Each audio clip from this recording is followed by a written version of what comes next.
नमस्कार. आज आपण काफी थाटावर आधारित भिंपलास रागाची बंदिश शिकणार आहोत.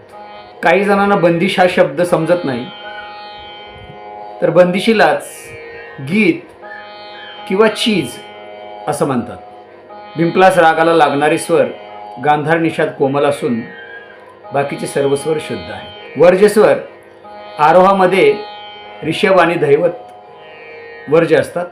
जाती ओढव संपूर्ण, वादी मध्यम, संवादी षडज, गाण्याची वेळ दिवसाचा तिसरा प्रहर आणि रस शांत श्रंगार आणि गंभीर.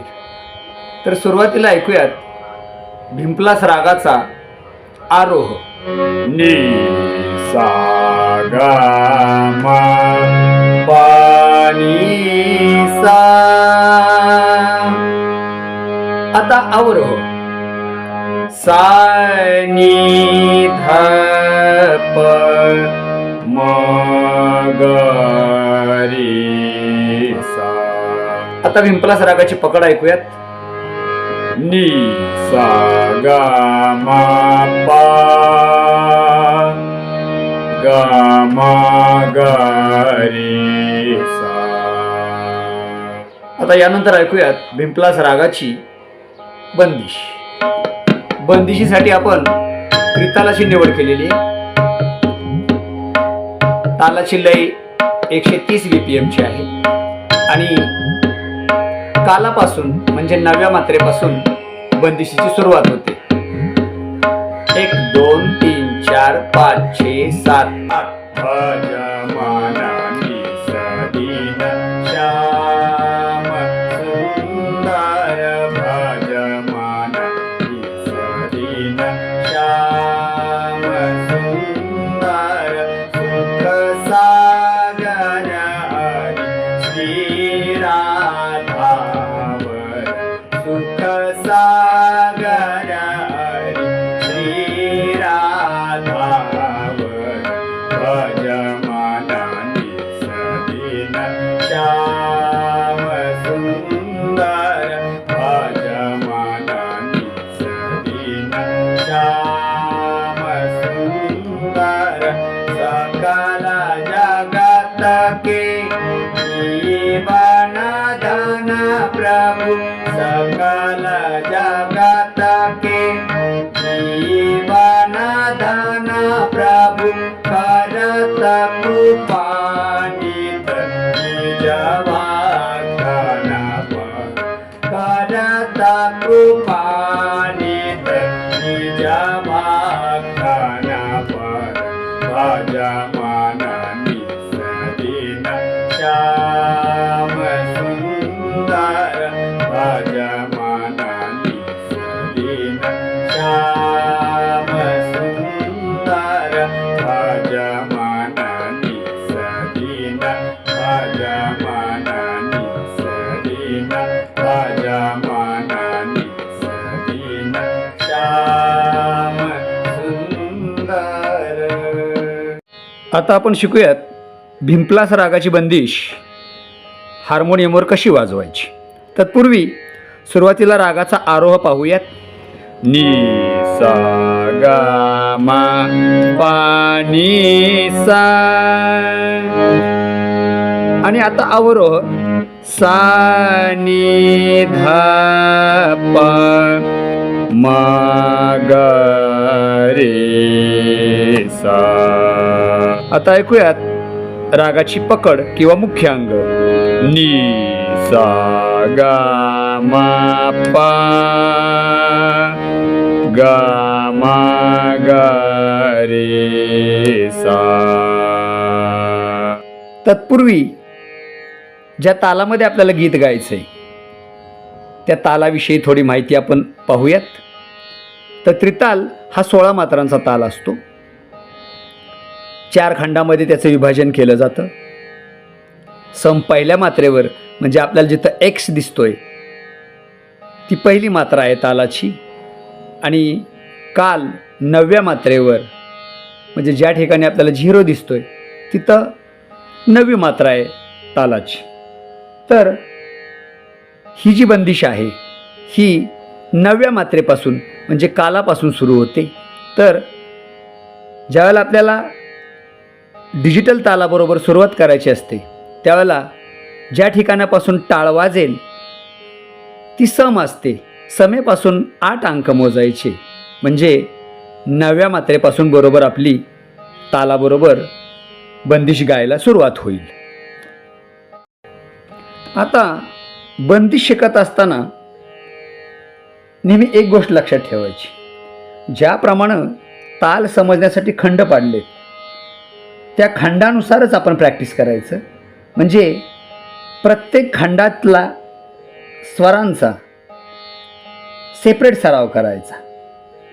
म्हणजे आता स्थायीच्या पहिल्या ओळीमध्ये बघा, पहिल्या खंडामध्ये दिलेले आहे म ग रे सा. या म ग रे सावर काय म्हणायचंय तर म वर म्हणायचंय भ, ज, ग वर ज, रे वर म आणि सावर न म्हणजे भज मन. चला एक खंड आपला झाला. आता दुसऱ्या खंडामध्ये नी सा ग म म्हणजे नी वर म्हणायचंय नीच, नी स धी न. आता पुढं न जाता पहिला आणि दुसरा खंड जोडून वाजवायचा सराव करायचा. म्हणजे म ग रे सा नी सा ग म. याच्यावर शब्द आहेत भज मन नी स दी न. चला अर्धी ओळ आपली झाली. आता तिसरा खंड बघूया. तिसरा खंड पंचमोर आहे. प आणि 2 डॅश आहेत. प अ अ म. पवर म्हणायचे शा आणि शाला पुढं 2 यस आहेत म्हणजे 2दा आकार घ्यायचा आहे. शाचा आकार लांबवायचा. शा आ आ म. आता चौथा खंड बघूया आपण. चौथ्या खंडामध्ये एका मात्रेवर 2 अक्षर आहेत. पाधा नी धा प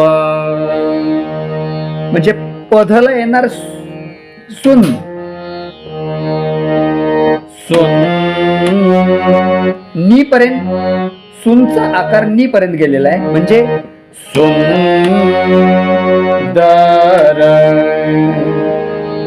आता तिसरा आणि चौथा खंड आपण जोडून वाजवूया.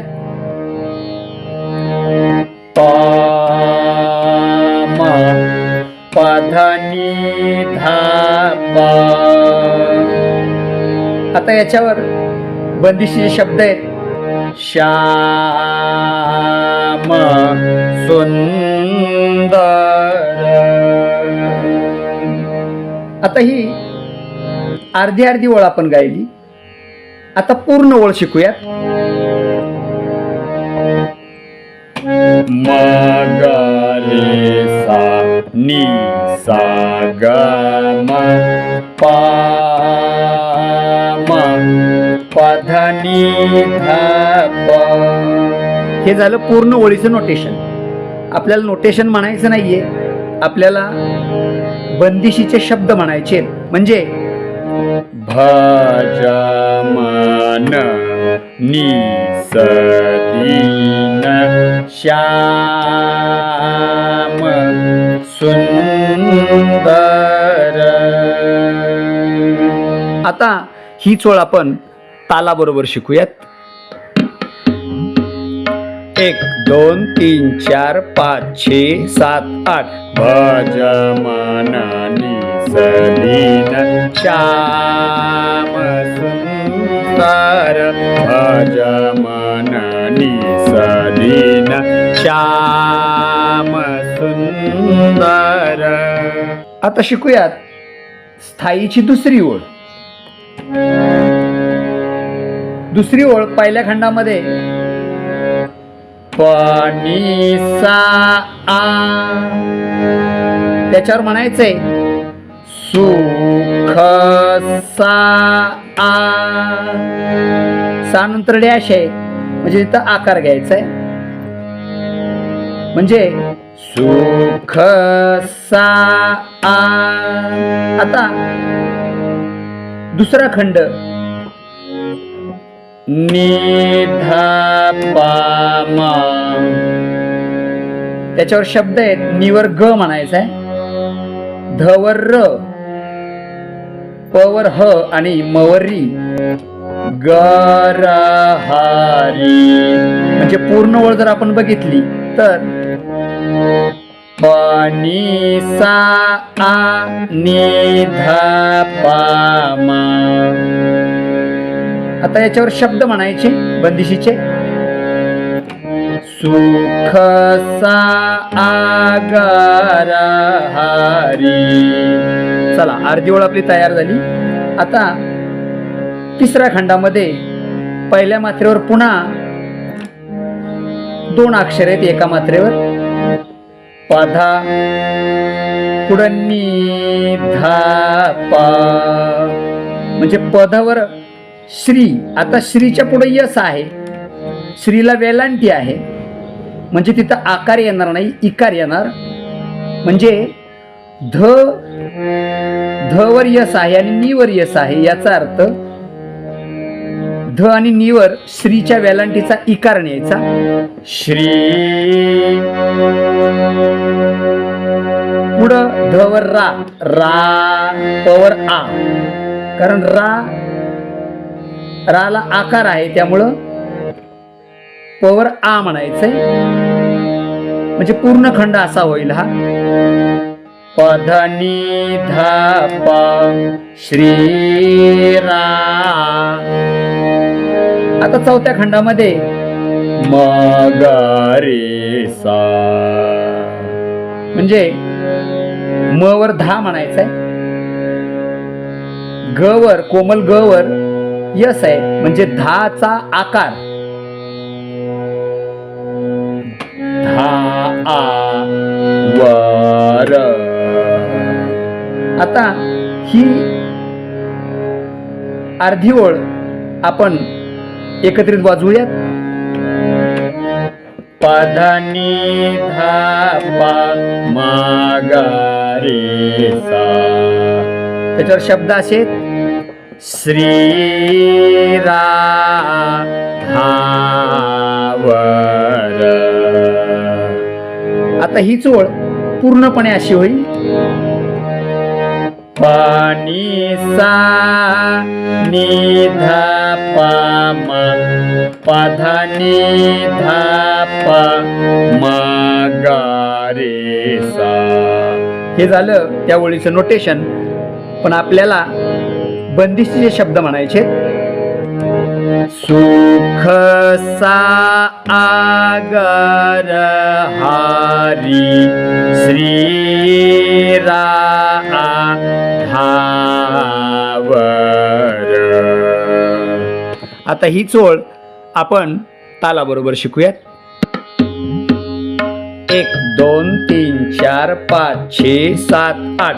सुख सागर हरी श्री राधावर. सुख सागर हरी श्री राधावर. आणि पुढे नेहमीप्रमाणे स्थायीच्या शेवटी पुन्हा पहिली ओळ 2 वेळा वाजवायची असते. आता तर अंतऱ्याची पहिली ओळ पुन्हा पंचम पासून सुरू होते. पहिल्या खंडामध्ये प नी सा, सॉरी, अंतऱ्याच्या पहिल्या ओळीच्या पहिल्या खंडामध्ये प नी प नी. याच्यावर म्हणायचंय सकल ज.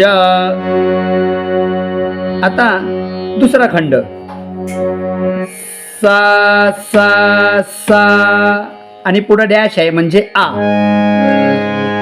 म्हणजे सा सा सा आ.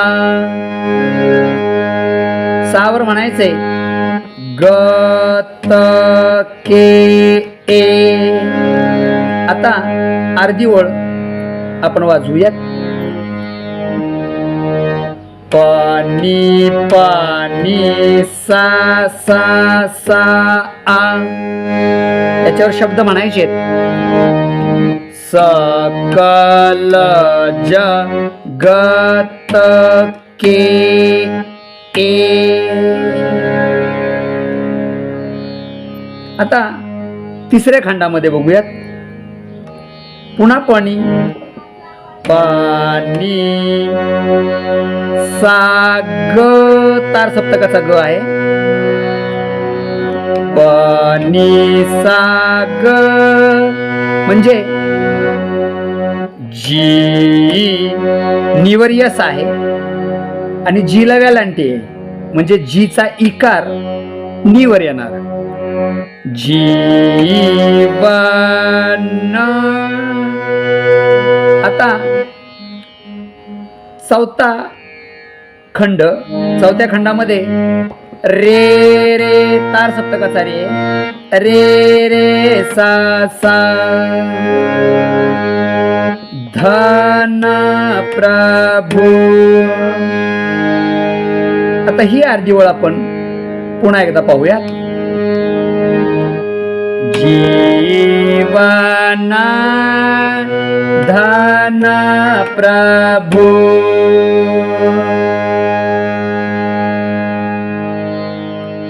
आता पूर्ण ओळ आपण वाजूयात.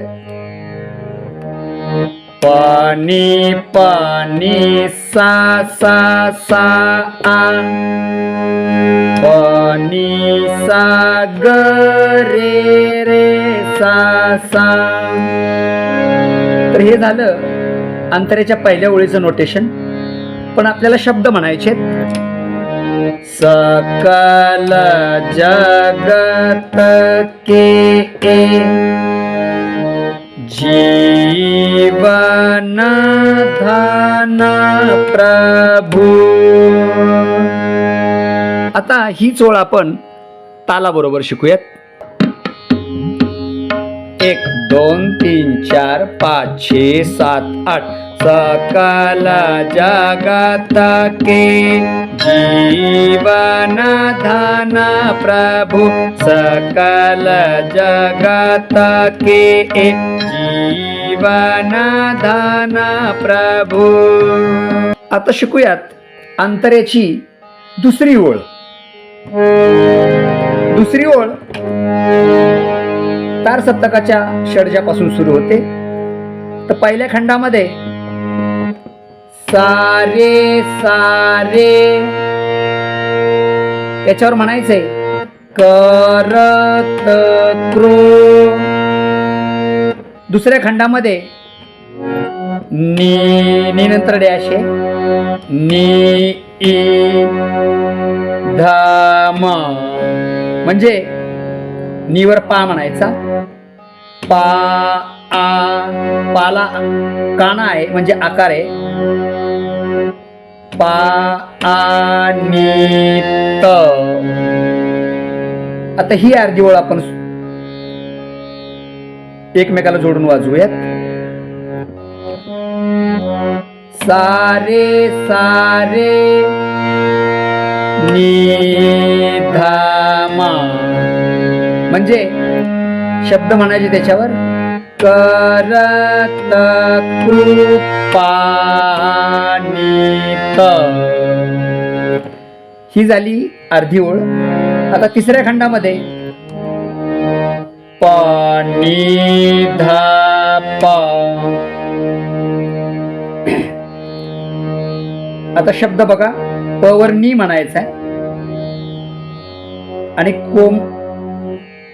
प वर नी म्हणायचा आहे आणि कोमल निषादवर ज म्हणायचा आहे. ध वर भ आणि प ला आकार आहे. यस आहे म्हणजे आकार आहे म्हणजे निज भाव. निज भाव. आता चौथ्या खंडामध्ये कोमल गांधार ग ग रे सा. ग वर क्त आहे, भक्त क्त आहे, पुन्हा न आहे, त ना पार. म्हणजे ही अर्धी ओळ आपण वाजवूया. पाणी धापा गा गा रे सा. शब्द म्हणूया त्याच्यावर आपण आता. निज भक्ताना पार. आता वरील प्रमाणे पुन्हा एकदा आपण ही संपूर्ण ओळ वाजवूयात. नोटेशन आहे सारे सारे नी धामा पाणी धापा गा गा रे सा. हे झालं दुसऱ्या ओळीचं नोटेशन. पण आपल्याला बंदिशीचे शब्द म्हणायचे आहेत त्याच्यावर. करत कृपा निज भक्ताना पार. आता ही ओळ आपण तालाबरोबर शिकूयात. 1 2 3 4 5 6 7 8. करत कृपानित निज भक्ताना पार. करत कृपानित निज भक्ताना पार. आणि अंतराच्या शेवटी पुन्हा एकदा नेहमीप्रमाणेच पहिली ओळ 2 वेळा म्हणावी. आता तदनंतर बंदिशीची तिहाई. तर तिहाई करत असताना जसं आपण सरगम गीतामध्ये अर्धी ओळ 2 वेळा आणि पूर्ण ओळ 1 वेळा वाजवतो, त्याप्रमाणेच बंदिशीची तिहाई करायची असते. आपण डायरेक्ट तालाबरोबरच पाहूयात कशी तिहाई करायची. 1 2 3 4 5 6 7 8. भज मननी सदीना भज मननी सदीना भज मननी सदीना श्याम सुंदर. तर नेहमीप्रमाणे याही बंदिशीचा प्रत्येक ओळीचा भरपूर सराव करा आणि नंतर संपूर्ण बंदिश आपल्याला तालाबरोबर सलग वाजवता येतं का ते पहा. आणि बंदिशीच्या आलाप तानांचा वेगळा व्हिडिओ टाकतोय, तो आपल्याला मिळेलच. आमचा व्हिडिओ जर आपल्याला आवडला असेल तर लाईक शेअर करायला आणि आमच्या चॅनलला सबस्क्राईब करायला विसरू नका. धन्यवाद.